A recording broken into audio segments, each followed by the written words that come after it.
11ஆம் அதிகாரம்.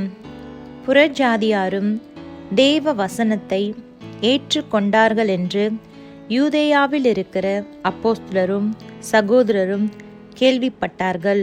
பேதுரு எருசலேமுக்கு திரும்பி வந்தபோது விருத்த சேதனம் உள்ளவர்கள் அவனை நோக்கி, விருத்த சேதனமில்லாத மனுஷரிடத்தில் நீர் போய் அவர்களோடே போஜனம் பண்ணினீர் என்று அவனோடே வாக்குவாதம் பண்ணினார்கள். அதற்கு பேதுரு காரியத்தை முதலிலிருந்து வரிசையாய் அவர்களுக்கு விவரிக்கத் தொடங்கி, நான் யோப்பா பட்டணத்தில் ஜெபம் பண்ணி கொண்டிருந்த போது ஞான திருஷ்டி அடைந்து ஒரு தரிசனத்தை கண்டேன். அதென்னவென்றால், 4 முனைகளும் கட்டப்பட்ட பெரிய துப்பட்டியைப் போல ஒரு கூடு வானத்திலிருந்து என்னிடத்தில் இறங்கி வந்தது. அதிலே நான் உற்று பார்த்து கவனிக்கிற போது பூமியிலுள்ள 4 கால் ஜீவன்களையும் காட்டு மிருகங்களையும் ஊரும் பிராணிகளையும் ஆகாயத்து பறவைகளையும் கண்டேன். அல்லாமலும், பேதுருவே, எழுந்திரு, அடித்து புசி என்று என்னுடனே சொல்லுகிற சத்தத்தையும் கேட்டேன். அதற்கு நான், ஆண்டவரே, அப்படியல்ல, தீட்டும் அசுத்தமுமாய் இருக்கிற யாதொன்றும் ஒரு காலும் என் வாய்க்குள்ளே போனதில்லை என்றேன். 2ஆம் தரமும் வானத்திலிருந்து சத்தம் உண்டாகி, தேவன் சுத்தமாக்கினவைகளை நீ தீட்டாக எண்ணாதே என்று மறுமொழி சொல்லிற்று.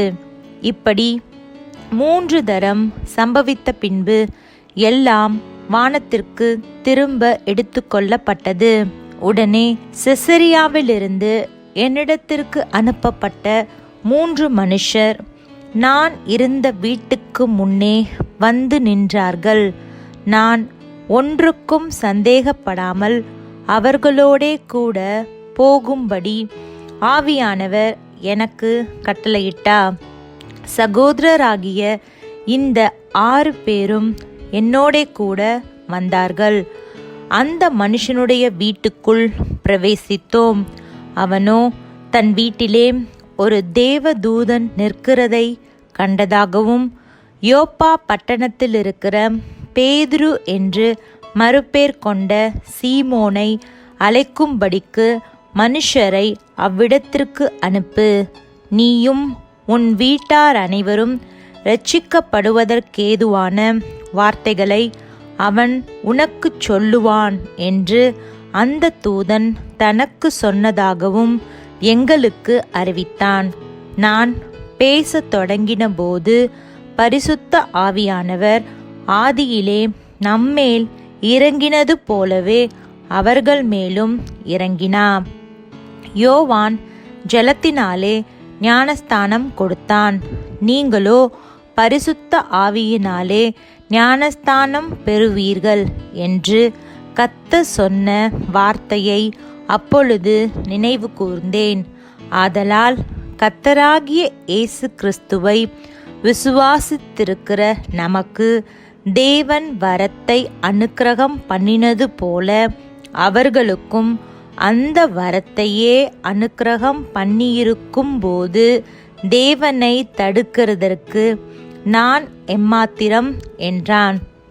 இவைகளை அவர்கள் கேட்டபொழுது அமர்ந்திருந்து, அப்படியானால் ஜீவனுக்கேதுவான மனம் திரும்புதலை தேவன் புறஜாதியாருக்கும் அருளி செய்தார் என்று சொல்லி தேவனை மகிமைப்படுத்தினார்கள். ஸ்தேவான் நிமித்தமாய் எழும்பின உபத்திரவத்தினாலே சிதறப்பட்டவர்கள் சுவிசேஷ வசனத்தை யூதர்களுக்கே அன்றி மற்ற ஒருவருக்கும் அறிவியாமல் பெனிக்கே நாடு, சீப்ரு தீவு, அந்தியோகியா பட்டணம் வரைக்கும் சுற்றித் திரிந்தார்கள். அவர்களில் சீப்ரு தீவாரும் சிரேனே பட்டணத்தாருமாகிய சிலர் அந்தியோகியா பட்டணத்துக்கு வந்து கிரேக்கருடனே பேசி கர்த்தராகிய இயேசுவை குறித்து பிரசங்கித்தார்கள். கர்த்தருடைய கரம் அவர்களோடே இருந்தது. அநேக ஜனங்கள் விசுவாசிகளாகி கர்த்தரிடத்தில் திரும்பினார்கள். எருசலேமிலுள்ள சபையார் இந்த காரியங்களை குறித்து கேள்விப்பட்டபோது அந்தியோகியா வரைக்கும் போகும்படிக்கு பர்னபாவை அனுப்பினார்கள்.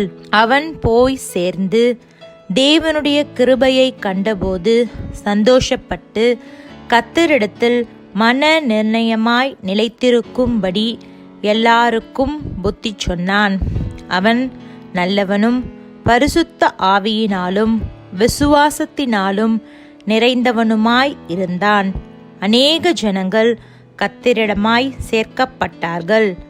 பின்பு பர்னபா சவுலை தேடும்படி தர்சுவுக்கு புறப்பட்டு போய் அவனை கண்டு அந்தியோகியாவுக்கு அழைத்து கொண்டு வந்தான். அவர்கள் 1 வருஷ காலமாய் சபையோடே கூடியிருந்து அநேக ஜனங்களுக்கு உபதேசம் பண்ணினார்கள். முதல் அந்தியோகியாவிலே சீஷர்களுக்கு கிறிஸ்தவர்கள் என்கிற பேர் வழங்கிற்று. அந்நாட்களிலே எருசலேமிலிருந்து சில தீர்க்கதரிசிகள் அந்தியோகியாவுக்கு வந்தார்கள். அவர்களில் ஒருவனாகிய அகபு என்பவன் எழுந்து உலகமெங்கும் கொடிய பஞ்சம் உண்டாகும் என்று ஆவியானவராலே அறிவித்தான். அது அப்படியே கிலவுதியு ராயனுடைய நாட்களிலே உண்டாயிற்று. அப்பொழுது சீஷரில் அவரவர் தங்கள் திராணிக்கு தக்கதாக யூதேயாவில் குடியிருக்கிற சகோதரருக்கு உதவியாக பணம் சேகரித்து அனுப்ப வேண்டுமென்று தீர்மானம் பண்ணினார்கள். அப்படியே அவர்கள் சேகரித்து பர்னபா சவுல் என்பவர்களுடைய கையிலே கொடுத்து மூப்பரிடத்திற்கு அனுப்பினார்கள்.